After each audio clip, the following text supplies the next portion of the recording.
રક્તદાન કેન્દ્ર મહોત્સવ, હું મહોત્સવ કહીશ, મહામહોત્સવ.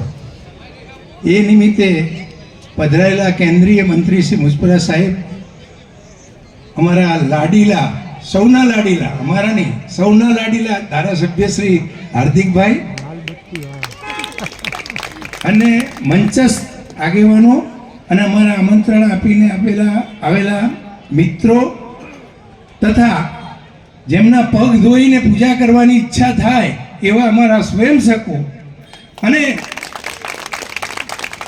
હું વધારે નહીં બોલી શકું કારણ કે જે રીતે આ મહોત્સવ ચાલી રહ્યો છે, 5000 બોટલ ભેગી કરવાનો ટાર્ગેટ, અને મને લાગે છે 1 વર્ષથી તૈયારીઓ થતી હતી.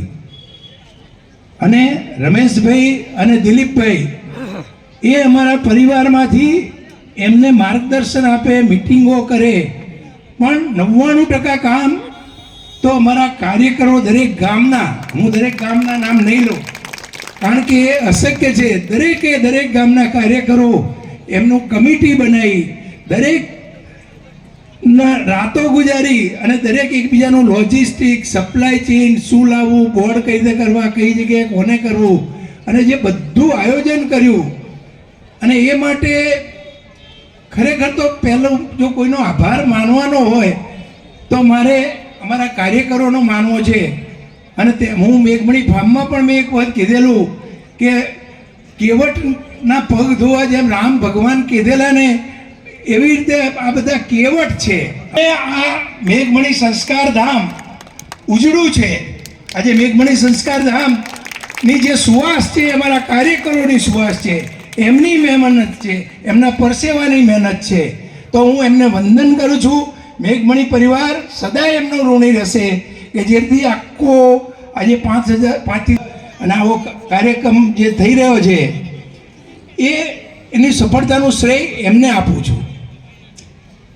ખાસ તો શું વાત કરું કે આ જ્યારે સરદાર ધામની પ્રતિમાનું અનાવરણ વિધિ વિશે તો હાર્દિકભાઈ અને આપણા કેન્દ્રીય મંત્રી શ્રી વાત કરશે, પણ મારે તો આ મહોત્સવની વાત કરી. આજે જાણે એવું નથી લાગતું કે રામ જન્મભૂમિનો ઉત્સવ હોય, રામનવમી હોય, જન્માષ્ટમી હોય, દિવાળી હોય, બેસતું વરસ હોય, ફટાકડા ફૂટતા હોય એવો મહોત્સવમાં આપણે માણી રહ્યા હોય એવું નથી લાગતું.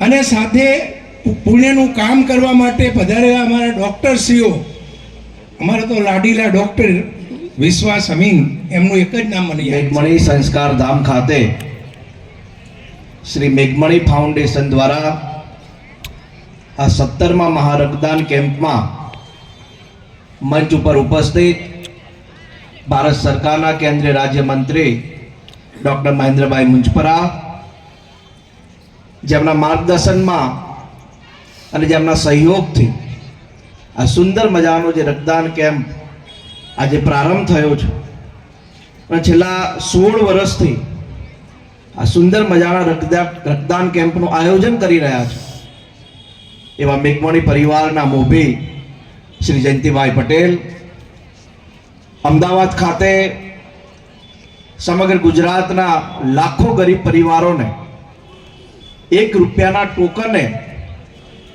સરકારી નોકરીઓની તૈયારી માટે હોસ્ટેલ આપતા સરદાર ધામના ઉપપ્રમુખ અને મેઘમણી પરિવારના મોભી શ્રી નટુભાઈ, મંચ ઉપર 2 એવા ભાઈ જેમને આ સંપૂર્ણ મહારક્તદાન કેમ્પમાં સતત સંપર્ક કરીને આ સુંદર મજાનું આયોજન પૂર્ણ કર્યું છે એવા શ્રી દિલીપભાઈ, શ્રી કિરણભાઈ, મંચ ઉપર અમારા સાથી સમાજના વરિષ્ઠ આગેવાન અને જેમના નેતૃત્વની અંદર અમે નાના હતા ત્યારે કડીમાં એમનું ખૂબ નામ સાંભળ્યું.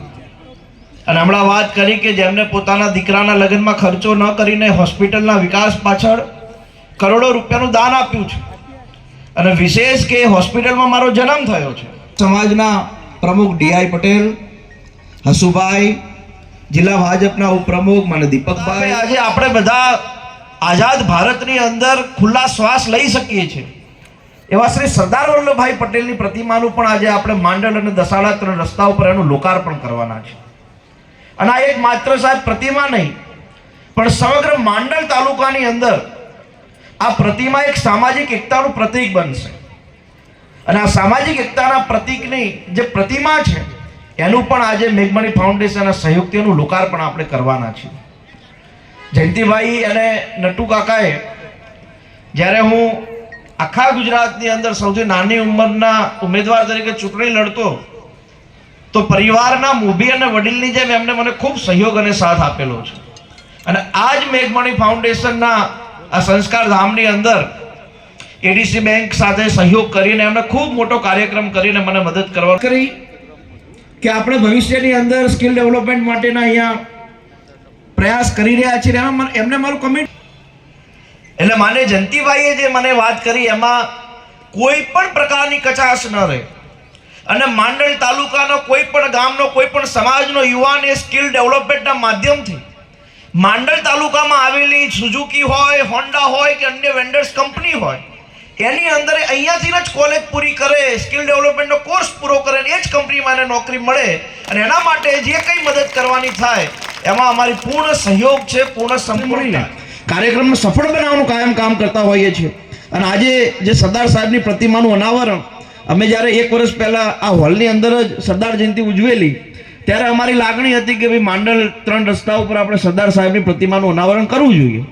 મેં મૂર્તિ તો સાહેબ આજથી 1.5 વર્ષ પહેલાં લાઈન દિવસે થયો છે અને તમને બધાને ખ્યાલ ન હોય તો 15મી તારીખ એટલે કે 2 દિવસ પહેલાં સરદાર સાહેબની પુણ્યતિથિ હોય પણ મેઘમણી પરિવારનો 17મો મહારક્તદાન કેમ્પ હતો તો એવું નક્કી કર્યું કે બંને સાથે સંયુક્ત રીતે કાર્યક્રમ થઈ જાય તો મેઘમણી પરિવારના સહયોગથી આપણે સુંદર મજાનું ત્યાં સર્કલનું નિર્માણ કર્યું છે અને સરદાર સાહેબની પ્રતિમાનું પણ આપણે બધા અનાવરણ કરીએ છીએ.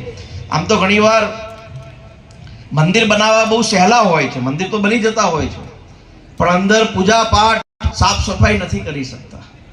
એટલે મારી ખાસ એક વિનંતી છે માંડલ ગામના જે પણ કોઈ જાગૃત લોકો હોય, જે પણ સરદાર પ્રેમી લોકો હોય, જે પણ રાષ્ટ્ર પ્રેમી લોકો હોય તો સરદારની તો પ્રતિમા આપણે મૂકી દઈશું પણ કદાચ મહિને એકાદ વાર સાફ સફાઈ થાય એનું પણ કામ જો થાય તો મને એવી બહુ અનુકૂળતા એવું લાગે છે કે આપણે એમાં પણ ખાસ ધ્યાન આપવું જોઈએ. કે ઘણી જગ્યાએ એવું જોયું છે કે પ્રતિમા તો મૂકી દઈએ પણ ધૂળ ચડી આવી. એનું ખૂબ હૃદયના ભાવથી સમગ્ર મેઘમણી પરિવારનો ખૂબ ખૂબ આભાર માનું છું કે આ અવરિત રથ એમનો જે ચાલી રહ્યો છે એ આવનારા દિવસમાં પણ ચાલુ રહે અને એ આવનારા દિવસમાં આવનારી પેઢી આજે વડીલ તરીકેની પોતાની ભૂમિકા નિભાવી રહ્યા છે, ભવિષ્યમાં યુવાન તરીકે અમારે પણ એ ભૂમિકા નિભાવવાની આવશે તો એમાં અમે ક્યાંય પણ કચાશ ન રહે અને તમારો આ અવરિત રથ લોકહિત માટેનો, જનહિત માટેનો ચાલતો રહે એમાં હંમેશા અમે તમારી સરદાર પટેલ,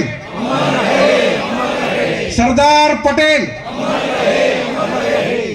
હવે બીજું એક સ્લોગન આપું છું, દેશ કી એકતા, એટલે તમારે 2 વાર બોલવાનું, જિંદાબાદ જિંદાબાદ.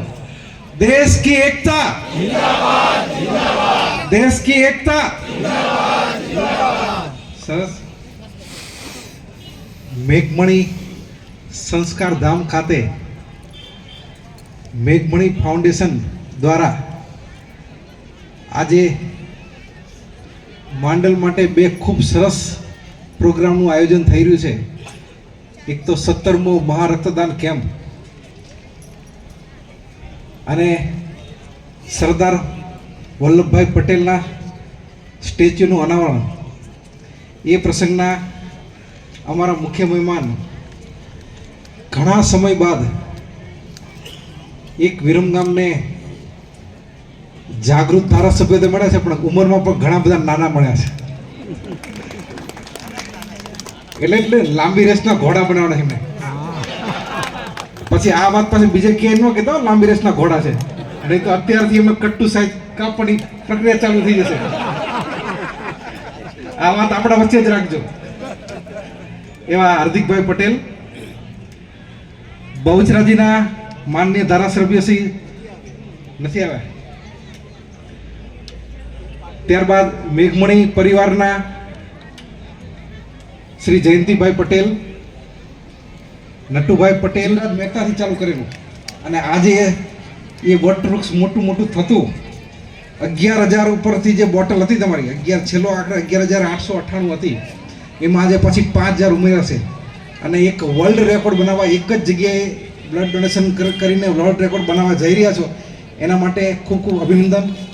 સાથે સર્વરોગ નિદાન કેમ્પમાં પણ તમે અનેક દર્દીઓ જુઓ છો અને અનેક પ્રકારની તમારી સેવાઓ છે કે તમે સત્યસાઈ હાર્ટ હોસ્પિટલને પણ ડોનેશન કર્યું છે અને ખરેખર ત્યાં હાર્ટની જે જટિલમાં જટિલ સર્જરીઓ વિનામૂલ્યે થાય છે, પણ એમાં પણ આપ સહયોગી છો.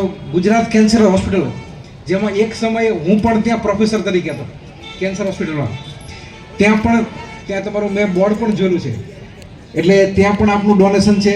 રકમ નહીં કહેતો, કારણ કે રકમ કહેવાથી માણસ નાનો થઈ જાય છે, કારણ કે તમે 1 રૂપિયો પણ આપો ને તો પણ તમારું કર્તવ્ય ઘણું બધું મોટું ગણાય છે.